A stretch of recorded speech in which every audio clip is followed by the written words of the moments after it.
What up, what up, what up? Welcome back to Boston Banter, where the sports are wicked and the banter is Pissah. I'm your host, Frank the Bank. With me, as always, Keith LaCava. What's going on, Hideo Bromo? Hey, what's going on, bro, Vaughn? How you doing? I like that. You like that finally coming up with Frankie, how was Atlantic City, bro? It was good. It was a lot of fun. Didn't win any money, unfortunately, but and I'm tired. I did not sleep much. I don't blame you. It was a great time for sure. Going on to Wicked Pissah News. Speaking of money right there, Frank's talking about wishing he won some money. The number one pick, Caleb Williams, he just got the bag. He signed a 4-year, fully guaranteed contract worth up to $39 million, and that includes a $25.5 million signing bonus. So right when that pen hit the paper, that dude was $25.5 million richer, Frank. He got paid. That's a good day right there, especially for a rookie quarterback. We'll see how he does. They brought in a lot of weapons for him like we've been talking about. Yeah, we have a lot. Let's see if he lives up to that contract. And then also another first-round pick quarterback, J.J. McCarthy of the Vikings, just also signed a 4-year fully guaranteed contract.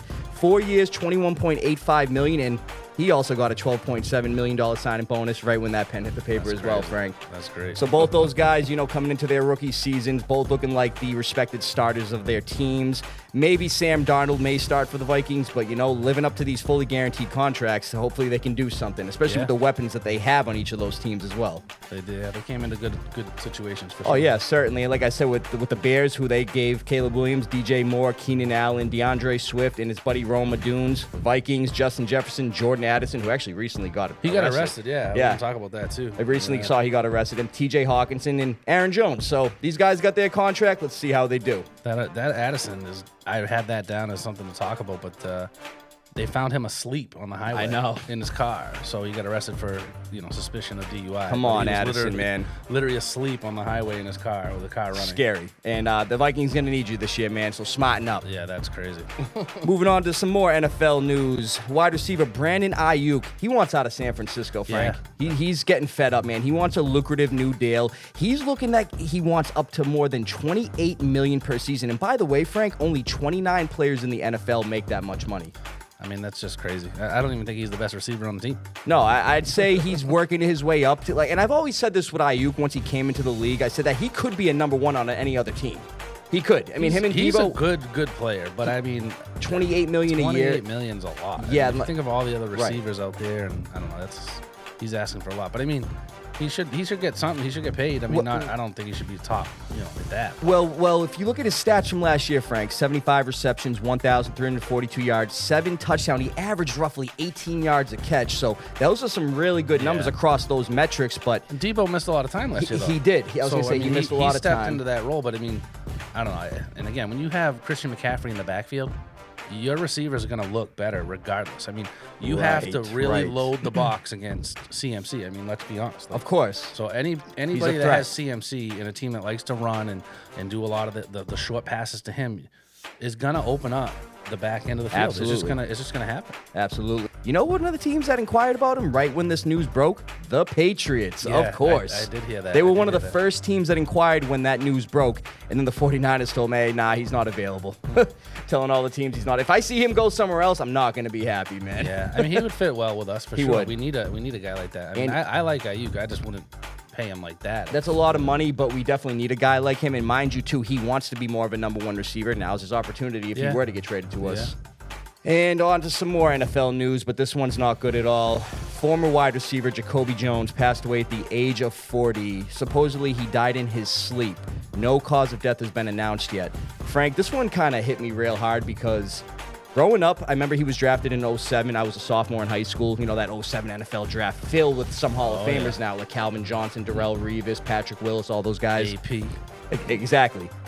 So drafted in the 3rd round, pick number 73 in the 2007 NFL draft out of Lane College to the Houston Texans. Now, when I was in school, I remember that was around the time I started doing fantasy football. And obviously, we all knew who the big dog was on the Houston Texans, Andre Johnson. Quarterback was Matt Schaub. I believe their tight end was Owen Daniels. You know, Kevin Walter, the other wide receiver. I remember all those guys. I remember seeing him play.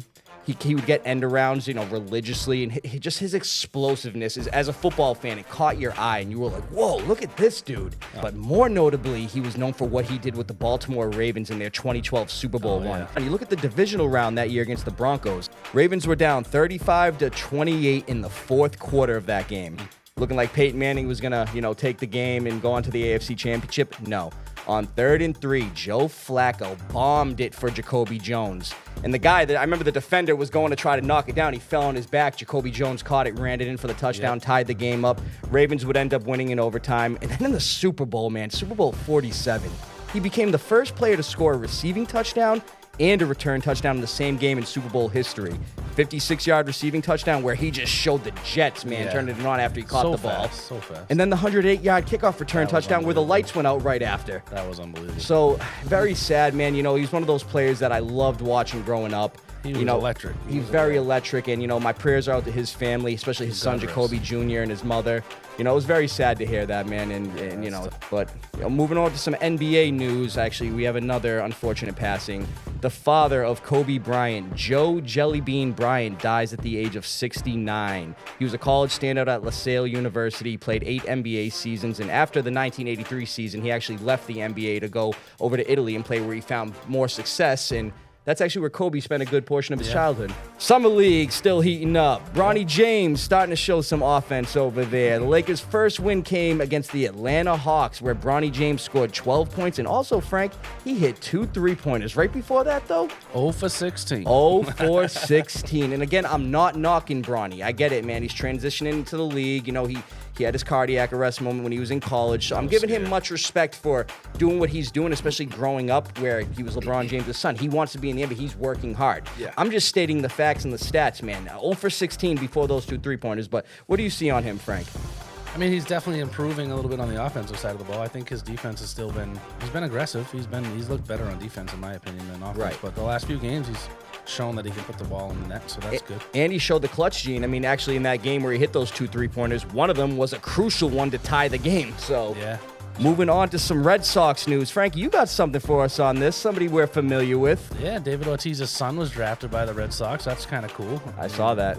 That's pretty neat. D'Angelo Ortiz. I think it's great. I think it's awesome that they did that, and good for him. Congratulations. Yeah, it's a full Let's circle bring moment. Ortiz back and let them play together like Bronny and LeBron. And Ken Griffey Jr., Ken Griffey Sr. Yeah, exactly. Yeah. But like I said, that's a full circle moment right there for the Ortiz family. The Red Sox drafted him in the 19th round out of Miami-Dade Community College. And Frank, actually, in 51 games this year, he has about 35 RBIs. Stands at 6'1", about 190 pounds, so he looks like he got a good frame to him. 6'1", 190. Get some weight on him. Get him up like Poppy. Right, I'm telling you, man. Poppy Jr. Poppy, when he came to the league, we saw he wasn't as big as he was either. So he'll bulk up. We all know he will. I'm just kidding. But speaking of Red Sox, the All-Star game just happened, and one of our guys just won All-Star MVP, Jaron Duran. And mind you, too, he was an All-Star reserve, but the guy hit the game-winning home run in the bottom of the 5th to give the AL the win. Now, he's the first Red Sox player to homer in the All-Star game since Adrian Gonzalez in 2011, so it was good to see that, but this was his first career All-Star at-bat, Frank. Yeah, it was awesome. He became the 5th Red Sox guy to win the Ted Williams All-Star MVP. It's named after a Red Sox. Rightfully so. Which is awesome. So he's the 5th guy in Red Sox history to ever win that award. You know the other 5? Actually, I do. You do. I knew you did. But I'm going to let you say it, though, because this is some elite company. Obviously. Clemens, Pedro, and J.D. Drew. Yes, sir. So, pretty cool. That's some elite company right there. Hey, congrats to Jaron Duran. Keep it going, buddy. We're going to need you for the rest of the season. Yeah, it was awesome. He's been unbelievable. I mean, they lost the last 2 games rough against Dodgers. They were up in the 8th in both games and lost both games. But they've been playing great. Talking more about the All-Star game, I don't know if you've seen Paul Skeens of Pittsburgh Pirates. He became the 5th rookie pitcher to start a game in the All-Star game. The kid's been unbelievable. I didn't see that, actually.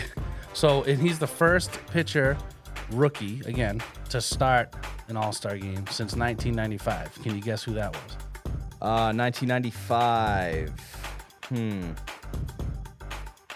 Was it Kurt Schilling?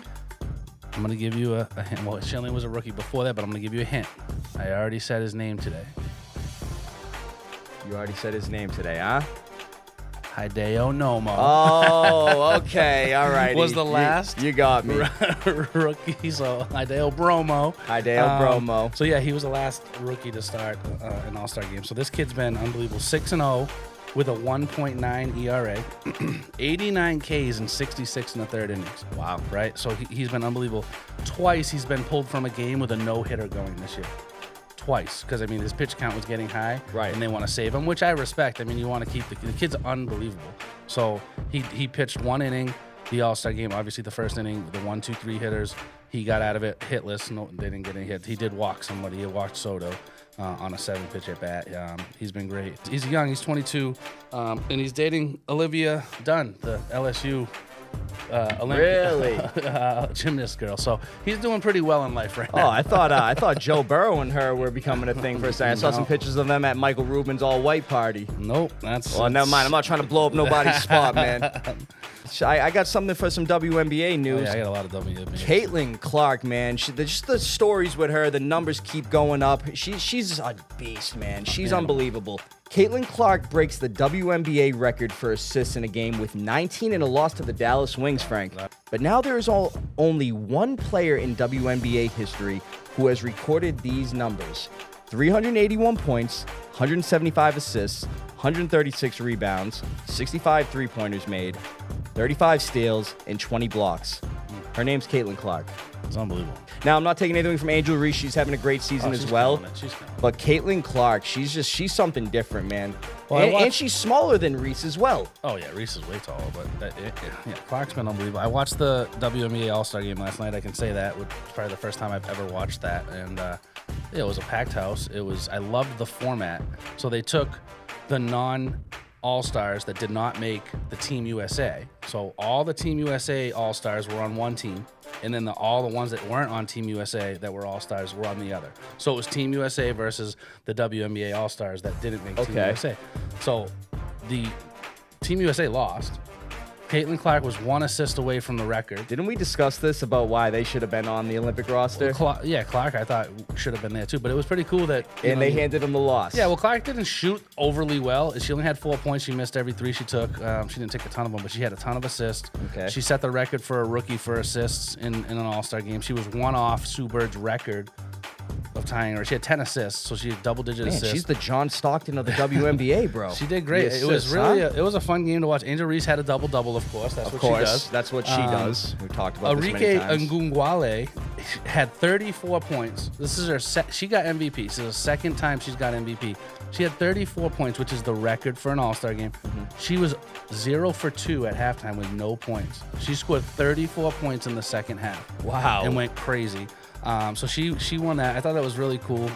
That was her brother is Dare Ngungwale on Houston Texans, the running back. Oh yeah, I was gonna say that's her brother. Pretty cool. It was a lot of good stuff. It was actually a fun game to watch. So I don't know. I actually ended up watching that, and I was flipping back and forth between that and the Red Sox. But it was fun to watch. Yeah, no, it sounds pretty interesting. I didn't watch it, but yeah, that does sound pretty you could see Team USA girls that a lot of the veterans really wanted to beat the younger, the All-Stars, and it was just like it wasn't like a typical All-Star game with like an NBA, just like there's no defense. This was actually there was fouls called. There was actually stuff going on where it was pretty good. I like that format too. Yeah, you had the WNBA players that made the Olympic roster, and then just the WNBA All-Stars. I like that. It was pretty neat. Yeah, that is pretty cool. And then just the last thing, kind of a really cool story. MLS, Major League Soccer, youngest player ever to play in a game. So Freddie Adu was 14. And this kid was 14 that just played.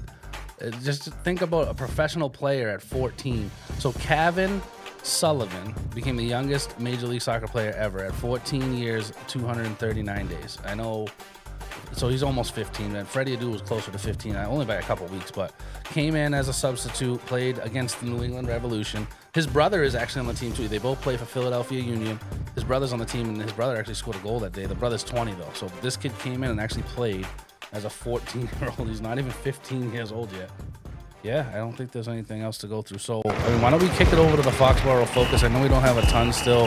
We're close to starting, preseason. We'll have a lot more to talk about once that happens. But why don't you start us off with the Foxboro Focus? Yeah, so Frank, we've been talking a lot about these betting scandals that's been going on within the professional sports. We've been talking about Jonte Porter and all that. So there's somebody on our team that actually is going through one right now, but he actually had the charges dropped. That's awesome news. That's great. Keyshawn Butte of the Patriots, wide receiver. He actually had his gambling charges dropped. That's looking good for the team. But do you have something you wanted to say? I was saying, Jonte Porter, you just brought up. It's funny. I saw something that he actually asked the judge in his case that if he could play overseas. I saw that. Isn't that kind of? He's saw banned that. from the NBA for life, but he asked if he could. So I don't know. I just thought that was kind of, now that you're bringing that up. No. I cool. actually forgot to mention that as well. That is pretty cool that he Yeah. wants to play overseas. We'll see how that goes. I'm not sure the stipulations with that and everything. But that's great for Keyshawn and the Patriots. We want Right. He looks like he could be something. But if you look at the regular season numbers, he only had 2 catches for 19 yards the whole season. Yeah. Week 1 against Philly, I remember we're actually 4th down. We're driving down the field to take the lead. Mac Jones threw him a sideline pass. He didn't tap the second foot, man. Yeah. So that could have been a good opening game for him, especially against Philly, a team that was in the Super Bowl the year before. Yep. But like we were talking about, he was arrested back in January in Baton Rouge over allegations of illegal sports betting while he played at LSU. Butte supposedly used an alias account, and he placed more than 8,900 wagers with at least 17 bets on NCAA football games, 6 at LSU, according to police. Wow. So that's why this was a whole debacle, big whole thing, thing. yeah. He got him dropped. Now he can focus on the season. Yeah, I'm sure. I mean, he was nervous obviously, about that the whole time. he's not a shoe-in for the roster No, either, Frank. no, he's got to do some work. Right, of course. So this is now good for him to focus. Speaking of Foxboro, Yeah, focus. absolutely. I love it. And then moving on, I mean, this guy may not be with us anymore, but Bill Belichick, everybody. You know, this year he's doing Inside the NFL. He's going to be on Monday Night Football with Peyton and Eli, so he's keeping himself busy this offseason. Yep. And he's got a 24-year-old girlfriend, former Bridgewater State University cheerleader. That's keeping him busy. But yeah, so Bill Belichick, he's fully invested in returning to coaching after, doing these broadcasting gigs that he's doing this year. There's 3 teams I'd say you want to take a look at that possibly could be looking for his services after this season, Frank, and that is the Dallas Cowboys, the Philadelphia Eagles, and the New York Giants, all within the NFC East. Yeah, I could see that. I see if Mike McCarthy has another choking moment in the playoffs, he'll be gone. The Eagles and Nick Sirianni, they seem to be going a little downhill. Yeah, I heard that there was some friction between him and Jalen Hurts. I just read that this week. Yeah, Did there was a misconnect or something with them. I don't know. And then with Brian Dable and the New York Giants. So, I mean, Belichick, he's familiar with the Giants. He's been on their staff from the past. The Eagles, he's played them twice in the Super Bowl. Won once, lost once. And then Dallas, I mean, I feel like him and Jerry Jones could be good buddies. Yeah, I mean, I wouldn't go to the Giants under any circumstance at all with that roster. No, absolutely not. I wouldn't mind going to Dallas with their But roster. what if the Giants handed Or him the Philly. GM reins like he's been wanting? And that's why Atlanta didn't want to sign him. Yeah, but he wants to win. You No, know of what I course. mean? Well, he wants the all-time wins record. Belichick is only 15 wins away from the all-time coaching wins record held by Don Shula at 344. Yeah, he should definitely come back and get that.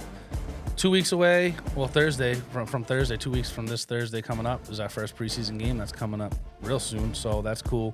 The only other thing I had was Troy Brown and Matthew Slater just signed on as official Patriots coaches. So Awesome. congrats to Love them. to have those guys back. The captain's back in the building, everybody. That's what it is. So, again, not much this week on Foxboro Focus. We'll get deeper into that as we get preseason games and stuff like that. I can't wait, man. We got 2 weeks from Thursday, first preseason game. I love it. I love it. We're going to jump right into the lava round. So we're going to do some more predictions on fantasy football, guys. So I'm going to basically just give you a couple I've got 14 or 15 players here, and you're going to tell me what you think of their over-unders. So I took their over-unders. I like yeah, this. it's going to be cool from FanDuel. So FanDuel has, we're only doing yards today. I don't even think some of the touchdowns are out yet, but why don't we get it started with Aaron Rodgers? So FanDuel has him at 3,600 yards. So are you going over or are you going under? Wow, that's a good first one, Frank. Wow. Aaron Rodgers. I'm going to say he's going to go slightly over 3,600 passing yards. I feel like they brought in a lot of weapons from. Obviously, still had Garrett Wilson. They brought in Mike Williams. Breece Hall is still there. He's a good pass catching back. So I think it's a matter of Aaron Rodgers just staying healthy. He's Aaron Rodgers. So I won't say under on him. I won't really go against him. The only time I want to see him under is those 2 games against the Patriots. Want to make another bet, Frankie? Let's do it. I have him over as well. The only time he's ever went under in his entire career was when he didn't play more than 15 games. So every single year he played 15 games, he went over. So if he got injured, like last year, obviously. First drive of the season. Yeah, exactly. So he's done it every single year. And I mean, he's gone way over a few times. So, yeah, I'm definitely taking the over there. I say slightly over, though. It's not going to be by much. Yeah, I mean, he's got, I think that's a lot. I think you should definitely, that seems like a lock to me. Right. Let's move on to the rookie, number 1 pick. We already talked about him today, Caleb Williams. FanDuel has him at 3,475 yards. Are you going over or are you going under that? I'm going to say under. Obviously, he should be forming over with the contract that was just given to him, but I'm going to say under because I feel like it's going to be one of those rookie seasons. Obviously, he's a rookie. He's going to be learning. Got a lot of good weapons, but we don't really see the crazy explosiveness from these rookie QBs right away. So, Frank, I'm going to say under. I like that, too. I mean, it's only 125 less than what Rodgers is projected at. Right. It's kind of crazy, but that's what I'm saying. His weapons are good. I mean, he's going to have to throw a lot. I mean, I probably would stay away from this bet in general just because I feel like the defense might give up some points, and he's going to have to throw to stay in games. His offense is really good. It's really going to come down to his line. So this one's kind of a scary bet for me, so I probably wouldn't even touch that bet. Yeah, I'm saying under. I got you there. CJ Stroud. So this one, as we know what he did last year, we talk about this guy like every week. He was at 4,108 last year for his yards. So this year, FanDuel has him at 4,175. So basically 70 yards, not even more. So what do you think? I'm saying over there. Like you said, he had 4,108 as a rookie with those great numbers, 23 touchdowns, 5 interceptions. So I'm going to say he's going to go over, especially with the acquisition of Stephon Diggs. That's just going to send that offense over the top. That's exactly my thought. With Diggs, I mean, he's not going to get 60-something more yards. I mean, 67 right, that's what I'm yards. saying. It's so close. That's crazy. I think that's over, too. But again, Aaron Rodgers having 575 less yards than C.J. Stroud seems like a better bet to me if you're just looking at a bet. I mean, that's just kind of crazy. I think it has something to do with the injuries with him as well. I mean, C.J. Stroud's still young and showing what he did last season, man. I think he's going to go well over that, to be honest, Frank. Let's move on to some running backs or rushing yards, I should say. Alvin Kamara, 650 rushing yards is what they have at. So going over under. I'm going to say he's going to go over there. He only played in 13 games last season, and he had about 694 yards and 5 touchdowns. But I feel going into this season, the Saints are going to be focused more on the run as opposed to the pass. They lost Michael Thomas. Rashid Shaheed's coming into his form. Chris Olave's a dog. Yeah. So obviously, I know they're going to still pass the ball, but I think that if he can stay healthy, they'll be running the ball a lot with him. We've seen what Kamara can do. He's a power back. He's a beast. So I'm going to say over there, Frank. Yeah, he's passed this number every single year. That he's played. Minus last year with the, getting hurt. He got 13 games last year. He still had 694 yards. I'm sorry. So, he went over that last year too. So which is fine.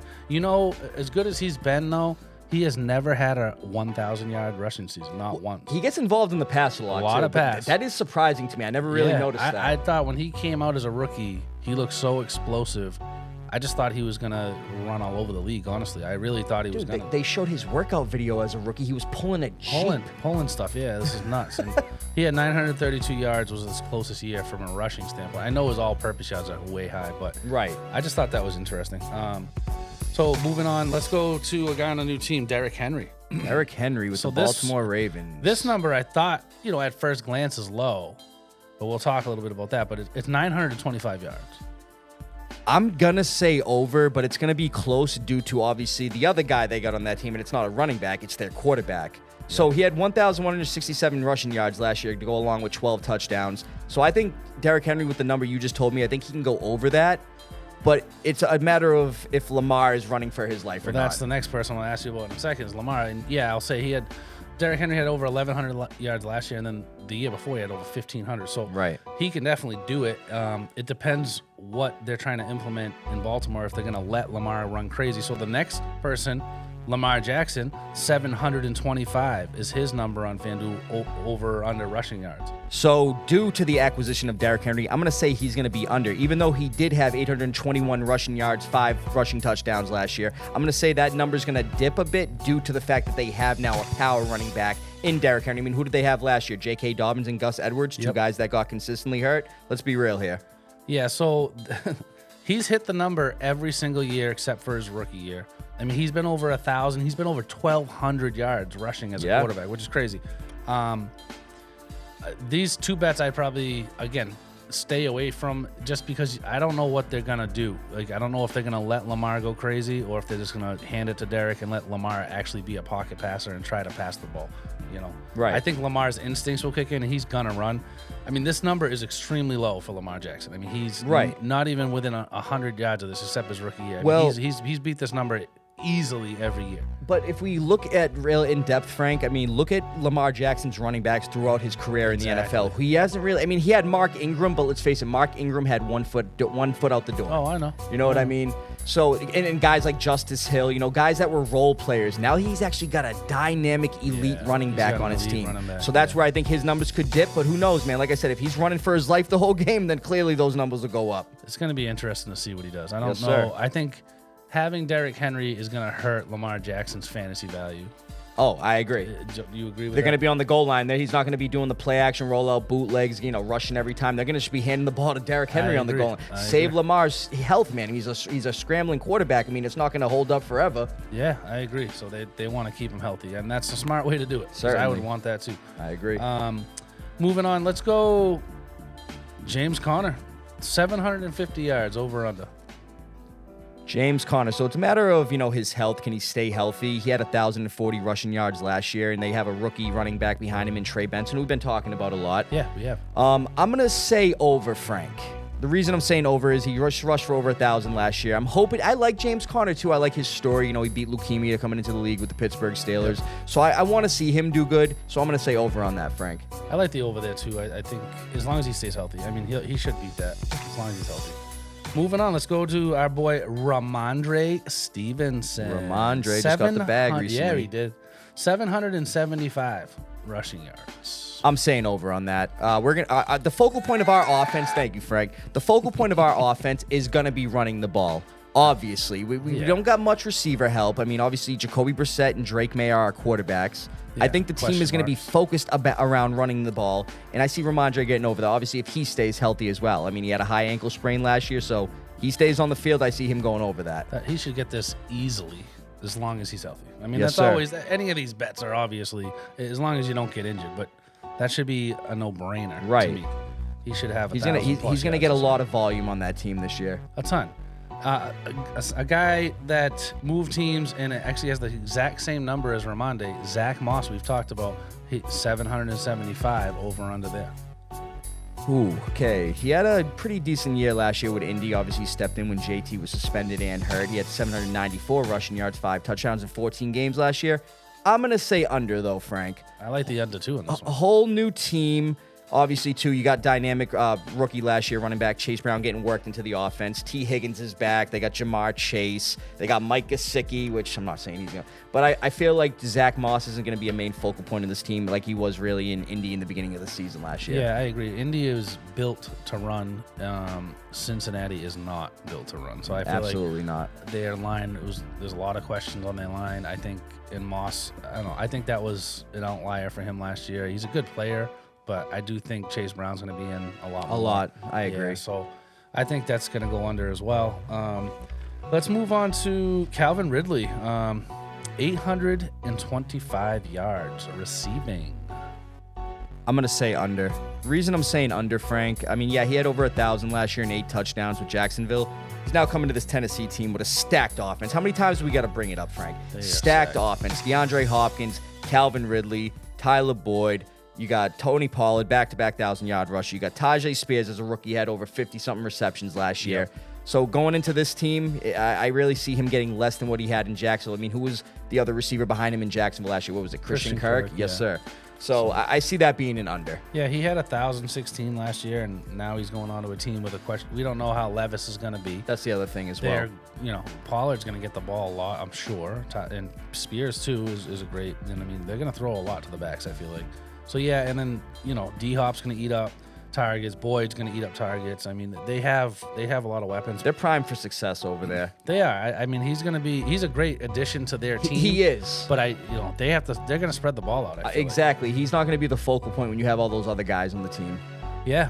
Moving on to another receiver, Cooper Kupp. Man, he had kind of an off year last year. I only played in 12 games. Yeah, the last 2 years he hasn't done a lot, unfortunately. After getting that triple crown. Oh my gosh, yeah. So he's at 925 receiving yards.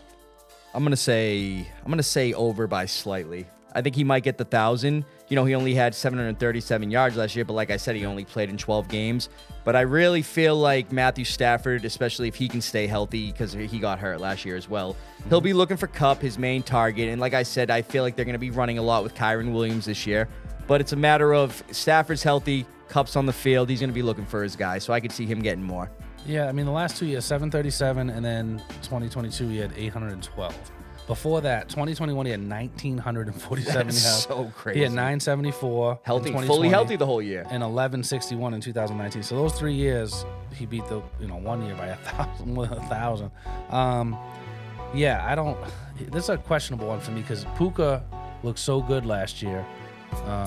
He's going to eat up a ton of targets. No, and I know he will for sure. It's tough to have two guys that are going to have 1,000 yards on the team. It's not the easiest thing. So this one, 925, I think is a good number that FanDuel put out there. But I mean, I like Cooper Kupp when he's healthy. I think you can't go against him. No, you know what I mean. No, so I agree. I'm kind of leaning towards the over there too. So here's a guy that me and you both drafted first in our respective leagues. Yeah.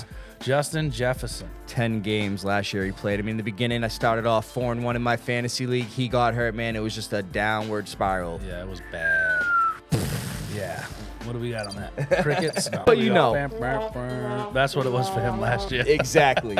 So Justin Jefferson, he signed a 4-year, $140 million contract extension back in June. Yep. Last year, he had 68 catches. But Frank, with him playing in only 10 games, he still had over 1,000 receiving yards. Yeah. So what is the number you're going to give me right now? 1,300 on the money. I'm saying over. Going over with J.J. McCarthy as a rookie quarterback. Or Sam Darnold. Or Sam Darnold. Seeing The ghosts out journeyman. there. Yeah, I mean, this is 1,300 yards is, I mean, this kid is I'm saying over. dynamic. Especially if Jordan Addison's going to be suspended a few games. If Addison gets suspended, that'll definitely help him. And Aaron Jones, I don't think he's going to take away a lot from Justin Yeah. Jefferson. I mean, I know he's there now, but I think if Darnold plays, I would rather have Darnold.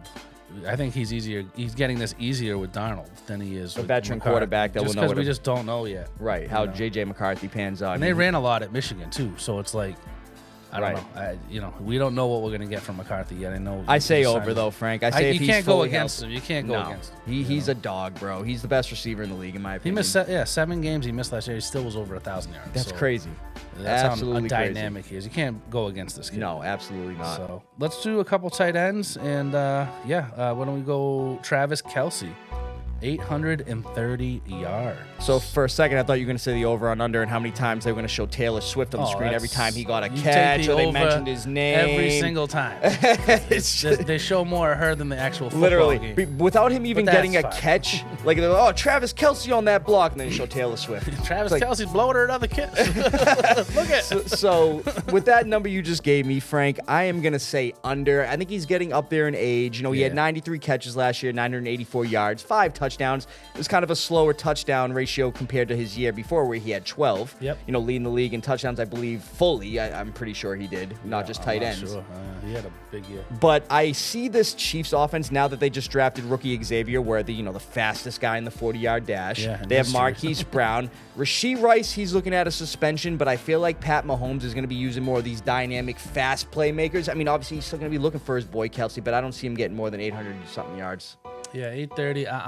I'm actually taking the over on this. He has never missed this mark, not once in his career. I'm saying this is going to happen this year. Yeah, That's what I'm thinking. Yeah, I can't go against him. I just think him and Rodgers are even Kamara. Those 3 bets are my favorite bets that I've seen so far. And No, it's a good one. too. Ramondre, that should be easy for Ramondre. Those are the ones I like the best. I feel like Kelce is going to go over that mark because he just never missed it, but.